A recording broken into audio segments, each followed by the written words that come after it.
Alaikum, welcome to Game Changer. I'm Maryam Zia. Tonight we will be discussing about the upcoming Shanghai Cooperation Organization Summit that Pakistan is going to be hosting on October 15-16. When we talk about SCO, of course, it remains an important international organization because more than 40% of population of the world, of course, its member states comprises of its member states. And when we talk about the global economy, it represents more than quarter of global economy. When we look at SCO, of course, Pakistan became a full member state of SCO in 2017, and since becoming a member, full and permanent member, Pakistan has fully embraced Shanghai spirit.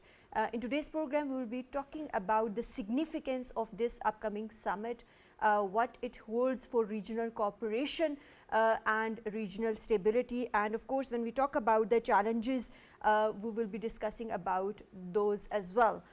When we talk about SCO, of course, it plays an important role in enhancing economic security and cultural cooperation amongst the member state.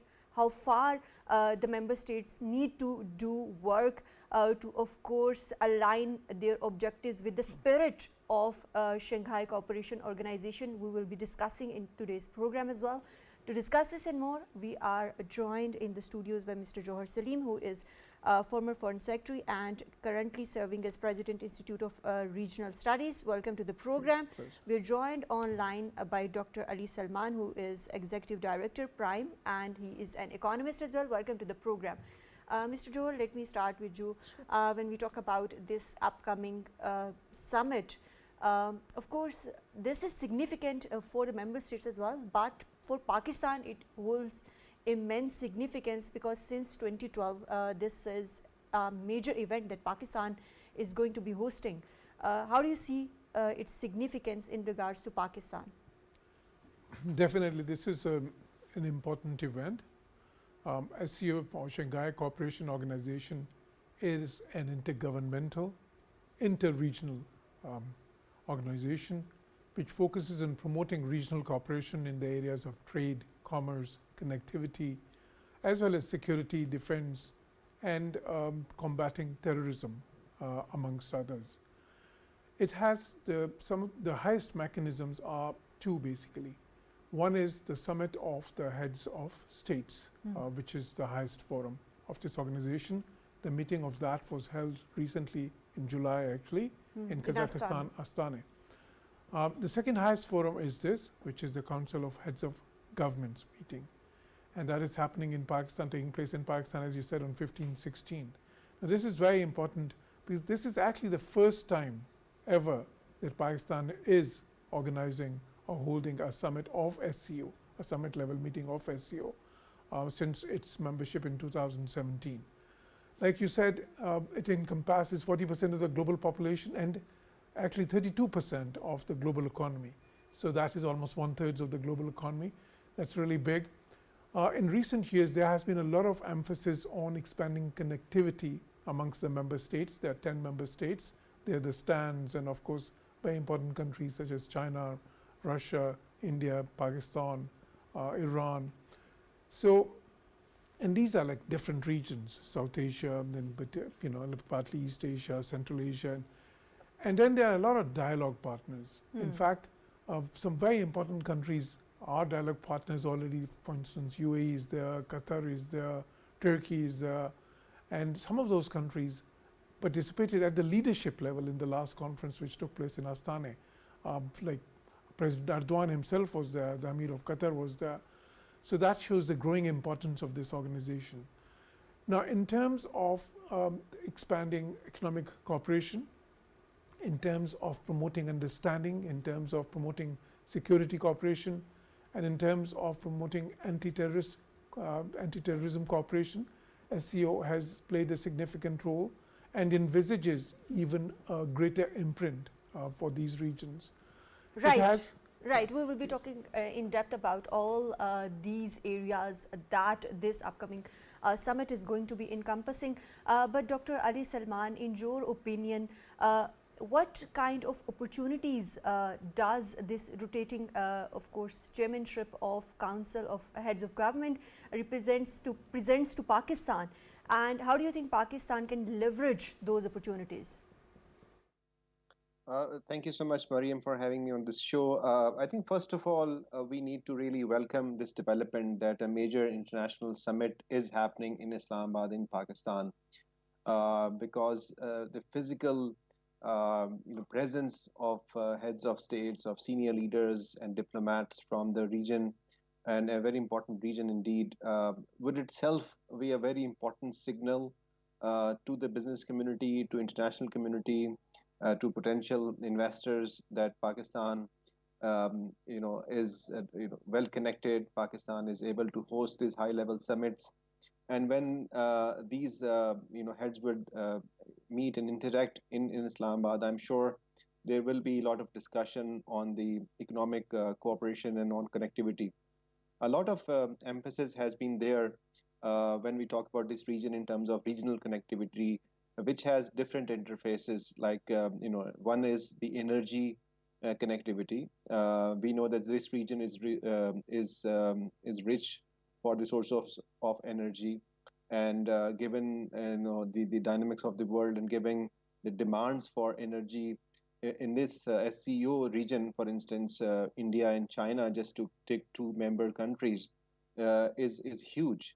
And so there is certainly a need of more concrete efforts and more development on pipeline diplomacy, on energy corridors, on transits, on railway corridors.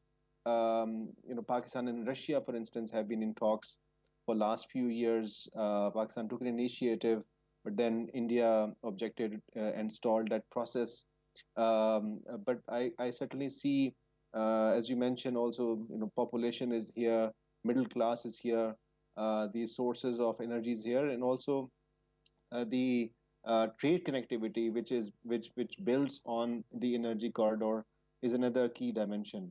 And if you look at the global dynamics right now, I think we need to acknowledge, we all know that in fact this century, the 21st century, belongs to Asia, and a large part is already represented here in this summit, and then SCO summit. So certainly, as major drivers of economic growth, as major sources of destination, look at China and India as major leading destination of FDI in the world.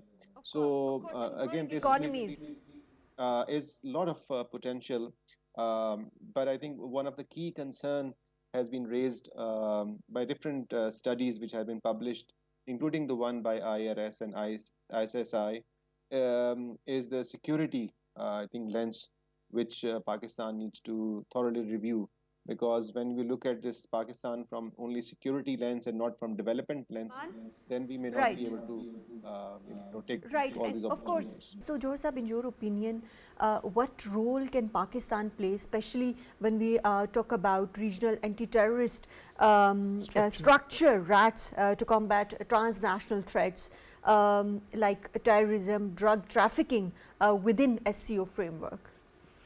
No, that's a very important forum. That mechanism was established quite some years ago, and it has been very effective because these member countries of SCO, through intelligence sharing, through promoting understanding, through enhanced flow of information, various means, and through military discussions. Trainings. Yeah, of course, training exercises or exchanges where possible. So there are the different mechanisms for that, and they have helped foster greater cooperation between the member countries in this very important area. Because see, terrorism has been a threat for not just South Asia, but also for Central Asia, also for East Asia. So this is in the combined interest of all the countries in these regions, in particular Eurasia and South Asia, to combat it. And that, in fact, that is, like you have said already, that was one of the primary reasons for establishing SCO, besides the promoting Right, economic but at the cooperation. same time, how do you think that the recent geopolitical development, especially Ukraine war, is going to be impacting security and agenda of the upcoming SCO summit? Well, for as far as SEO is concerned, those type of issues are generally discussed by the heads of states summit, and this summit, which is the second tier, is more concerned with economic cooperation, with sort of like the anti-terrorism cooperation, connectivity, trade, and sort of these type of issues. Having stated that, because this conference takes place in the backdrop of some momentous events going on in the world, for instance, the unfortunate situation we see in Gaza and the Middle East, and then there's growing tension and in fact very growing hostility between Iran and Israel, which threatens the whole region, and of course what is happening in Ukraine. So when these conferences, when they take place in the backdrop of such events, then naturally the leaders which are present there, they discuss all those, and there's an endeavor to promote understanding, because you see some of these countries, they have different perspectives. For instance, on Ukraine, the member countries within SCO, they have different perspectives. Right. So this is a good mechanism. And where when they we can talk about different perspectives, of course, Afghanistan remains one of the key issues that member states have different issues about. How do you think that the upcoming summit is going to be addressing of course, instability in Afghanistan, especially when we know that no members or participation from Afghanistan is here this time around in this summit? Yes, many of the SCO members in the past have been very much involved in terms of, or very much affected by what has happened in Afghanistan over the years, Pakistan in particular, of course, but also China and Russia and Central Asian countries. So that is why all these countries are very keen to see that Afghanistan stays stable, number one, and equally importantly, that the flow of terrorism from Afghanistan, the terrorism emanating from Afghanistan, because unfortunately Afghanistan has not been able to keep its promise and commitment to the world and to its neighbors, many of which are members of SCO, that it will not allow its soil to be used by terrorist groups to to plan terrorist activities against its neighbors and other countries. And do you think that the absence of course, a Taliban government in this summit is going to be impacting the security agenda of SCO in some way? Well, Afghanistan has never been a member of SCO, but it was an observer country. State, of course. But even that status has been suspended, presently. Yes, if Afghanistan had been there as an observer even, because sometimes in these conferences, what happens is on the sidelines or on the margins of such conferences, a lot of bilateral meetings can take place as well. And during that meetings, of course, the observer countries, which are present there, they can be also involved in those sort of bilateral meetings, as well as the dialogue partners, and there are many dialogue partners of SCO. But because Afghanistan is not there, so what will happen is that the member countries will discuss naturally the situation in Afghanistan. And I think recently as well, some of the member countries of SCO on a different forum, they had expressed great concern about the fact that in Afghanistan, the Taliban regime has not been able to address the problem of terrorism emanating from there as per its commitments and promises. So I'm sure that would remain a very important topic of discussion.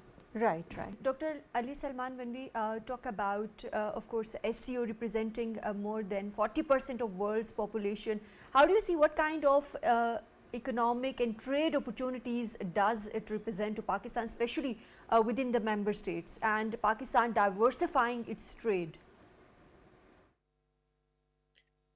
Well, I think first of all, as I was mentioning earlier, we need to emphasize the importance of infrastructure, because this is one huge land mass which can be connected seamlessly through railway and through road network. There was this initiative of International North-South Corridor, which has been already initiated by 11 countries. by the SCO member countries, though Pakistan has been kept out of it. This is a 7,200 kilometers network which will connect, India, Russia, and Iran. So unless we become a part of these networks, which brings together the goods and the people, you see, the people to people travel, and making the travel across the region through visa facilitation is also extremely important for economic opportunities. If you look at the numbers, Pakistan and Central Asia, for instance, we have been talking about the trade potential between Pakistan and Central Asia for last 30 years, ever since they gained independence from the former Soviet Union. But even now, the total trade has not exceeded 1% of Pakistan's trade in the Central Asia. And of course, our trade with India is also negligible now. And Iran, it is also not formally recognized. So, apart from China, we are not really trading with these countries which are in the region. So I think that there we need to open up our borders. We need to review the foreign policies. We need to look at the economic policy and trade integration policies to really exploit the opportunities which are available. And I believe that Pakistan, being a host and being the chair of SCO this year, should should make the best use of this opportunity and become more integrated with the region.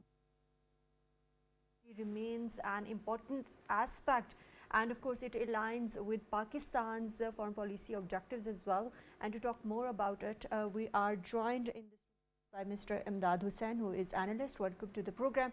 And of course, with continuing with Dr.Ali Salman's point made earlier, when we talk about connectivity, and especially in a context of upcoming SCO summit, how do you think Pakistan, what are some of the sectors that Pakistan should be pushing towards, or especially when we talk about enhancing its trade ties with the member states? Also, we know that there is digital, of course, platform that is to enhance relations and trade ties between these member states. How do you think Pakistan can leverage this year's chairmanship to, of course, address all those opportunities and maximize them? Well, thank you so much. Of course, SCO summit is very important for Pakistan in a sense that Pakistan can enhance its regional connectivity through the initiatives that have been taken, such as Pakistan Economic Corridor, China-Pakistan Economic Corridor, as well as the Belt and Road Initiative. That can be used to definitely to the Central Asian states on a platform where they can access to Indian Ocean region and other regional trade activities, so that they could use this opportunity through Pakistan to enhance their trade activities with other countries. Right, of course, trade activities remain an important aspect, but Mr. Jauhar, we cannot forget the tensions within the region, and specifically when we talk about Pakistan-India ties post 2019. And after a lot of speculations, we know that India's external affairs minister S. Shankar is going to be participating in the upcoming summit. Of course, he has clearly stated that there are not going to be any bilateral talks between both the countries. But how do you see this decision of India to, of course, represent in this summit? How significant is this? Shankar has been representing India priorly as well. Like, for instance, in the Astana summit, which was the heads of state summit, the highest level, and where all the member countries were represented by the presidents. And for Pakistan and India, it's always the Prime Minister, because the members of the heads of States Council from Pakistan and India are the Prime Ministers, they are the chief executives. But there also, it was J. Shankar who participated on behalf of India. Last year as well, what we saw when the summit was to take place in India, the heads of state summit, what they did was they had it virtually. Although it was not really required to be virtually, because in 21 and 22, during the heydays of COVID, the summits were held in person.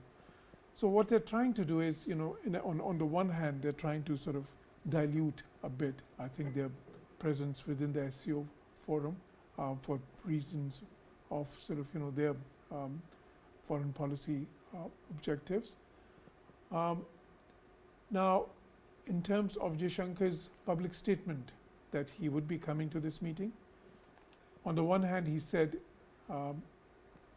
that yes, India is participating, not at the Prime Minister level, but at the Foreign Minister level, which again he qualified that India does that always in the heads of government level meetings in SCO.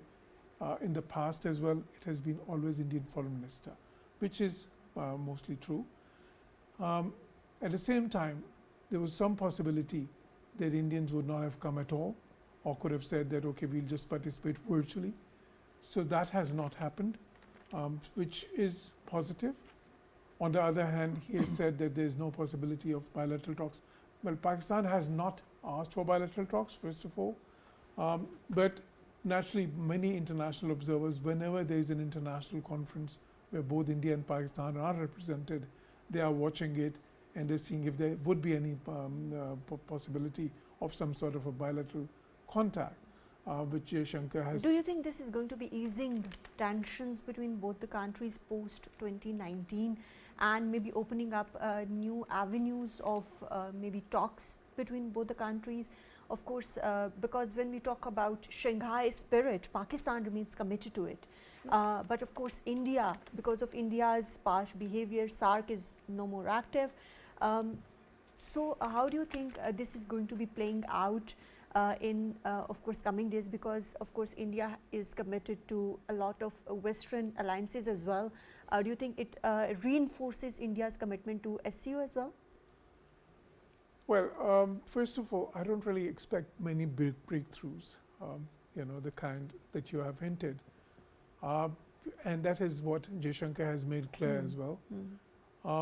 Neither was Pakistan expecting that, because Pakistan has a very clear position now, which is that following the 5th August 2019 unilateral and illegal actions of India, Pakistan had said that, it had downgraded its diplomatic relations with India and taken a lot of other measures as well.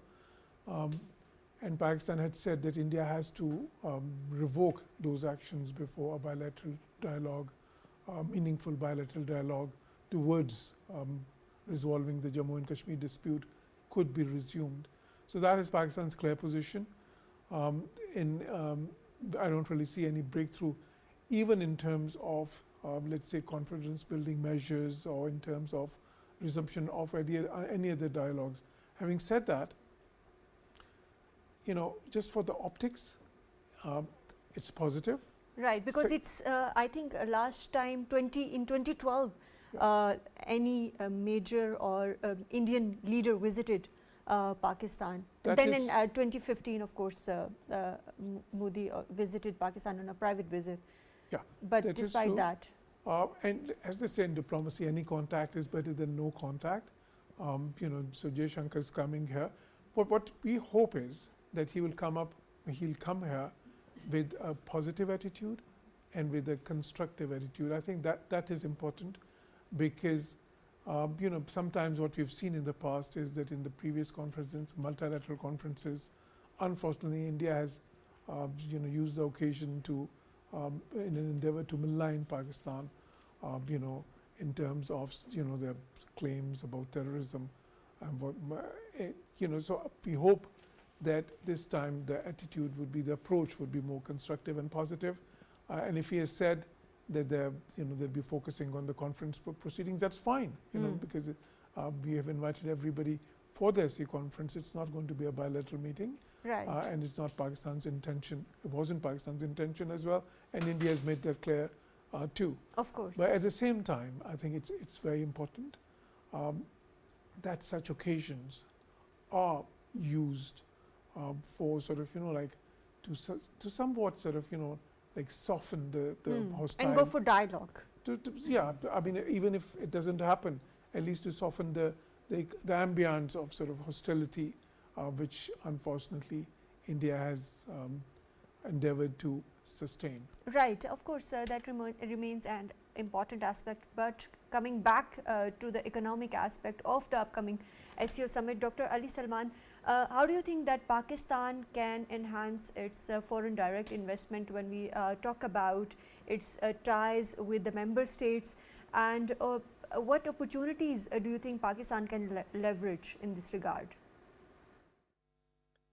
Well, I think learning from a recent example or experience in terms of the CPEC, which has been the major source of FDI in last few years, I would like to say that Pakistan needs to improve the business climate, especially the regulatory environment in Pakistan. You see, all these countries, including Central Asian economies, have experienced transformation from communism to a free market economy, and they realize the importance of doing business environment. While we have made some claims that we are improving the business environment, the actual experience of investors in the country who are looking to invest in Pakistan is yet to be improved, and I think that should be the first priority. Secondly, when we talk about the business ventures, I think we should talk about the possibility of joint ventures, business to business relationships between the corporate leaders in Pakistan and in the SCO members country. I understand that there is a SCO Business Council, which is an informal body and part of the SCO organization. And I'm hoping that there will be at least a side discussion or a meeting of the SCO Business Council in Islamabad next week, because such private sector, business to business discussion is vital if we want to explore the FDI. And FDI is not a one directional policy. We should also facilitate Pakistan's own investment into these member countries. They are also looking for FDI opportunities. So therefore, I think Pakistan should look at this opportunity not just as an inward-looking FDI, but also outward-looking FDI, where Pakistan private sector can explore the integration with global value chains, particularly in this region, and become part of the globalization. This, as I said earlier, this region and Asia broadly defined is the driver of economic growth in the world right now. It's not going to be the US, it's not going to be Europe, it's going to be Asia, and in this context, SCO is certainly leading bloc. So Pakistan, with its right location across the China, Central Asia, and South Asia, and with a huge middle class population, should be able to benefit by improving the integration in the global supply chain in this region. Right. Thank you very much, Dr. Ali Salman, for joining us in today's program, and of course, continuing with the discussion. Mr. Imdad, when we look at different aspects that SCO encompasses, of course, environment remains an important issue. So how do you think that Pakistan can benefit from collaborating with SCO members on climate change initiatives? Well, first of all, Pakistan is vulnerable to climate change and environmental other catastrophes. So Pakistan need to collaborate with the SCO states frameworks to improve its climate resilience, so that in future they would not face any such disaster that would definitely dent its economy as well as the infrastructure. So SCO has a few avenues where we can cooperate, like infrastructure development framework, where we can cooperate with the SCO other states and collaborate renewable energy, energy sources, so that we will in future keep this South Asian state, but South Asia region from these natural disasters. Right. And Mr. Jauhar, coming back to foreign policy, how significant is this upcoming summit for, especially when we look at Pakistan's opportunity for Pakistan to diversify its foreign policy beyond its Western allies? Well, Pakistan has maintained very balanced foreign policy. Our approach has been that we see the world as a multipolar world, and we have not been part of sort of any particular grouping, so to speak. And we endeavor, first of all, to have good relations with all our neighbors, and then we endeavor to promote regional cooperation, and we endeavor to have good relations, not just good relations, but extensive, multifaceted cooperation, particularly economic, trade and economic and investment cooperation, as well as cooperation in the areas of energy and sort of and climate change and many the green development. And so that has been our endeavor. So SCO member countries, these are countries which are from South Asia, Central Asia, East Asia. 80% of Eurasia is represented in SCO, 40% of the world population, as we said, and 32% of the global economy. So I think it's very important. How do you think that it can become a more action-oriented intergovernmental organization? Yeah, first of all, because you see there are many such organizations which are focused on regional cooperation. But then they are primarily based on one region. For instance, if you talk about the NAFTA, or we talk about ASEAN, or we talk about Mercosur, but the difference is that SCO is not really a regional integration organization. It is actually an inter-regional organization. So like I said, it comprises countries from 3 regions. And there are more countries which are set to join in the future. So then that might expand to another 4th and perhaps a 5th region, because all those countries are dialogue partners, and some of them are keen to join the organization. So it is a supra sort of regional organization in that way. And while it is focused on connectivity and promoting economic cooperation in terms of trade and commerce and investment, but at the same time, it has a lot of focus on promoting security and stability as well. It has a lot of focus on combating terrorism, for instance. It has a lot of focus on promoting understanding between all these countries in terms of sort of how they respond to global issues and challenges. So I think it's a slightly different type of organization than a purely regional integration organization. And that is why it has a multifaceted focus rather than a singular focus on economic cooperation. Right. And Mr. Imdad, when we talk about this upcoming summit, how do you think that what steps can Pakistan take to ensure that this upcoming summit leads to lasting economic opportunities and of course foreign policy opportunities for Pakistan?